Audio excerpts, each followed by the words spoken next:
Teve um dia em que o Nasrudin queria um pássaro magnífico, um pássaro que fosse digno de seu belo jardim.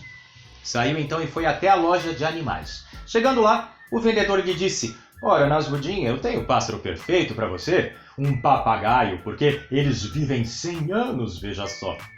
Nasrudin, um consumidor responsável como é, lhe disse: "Olha, você sabe como eu sou muito cuidadoso.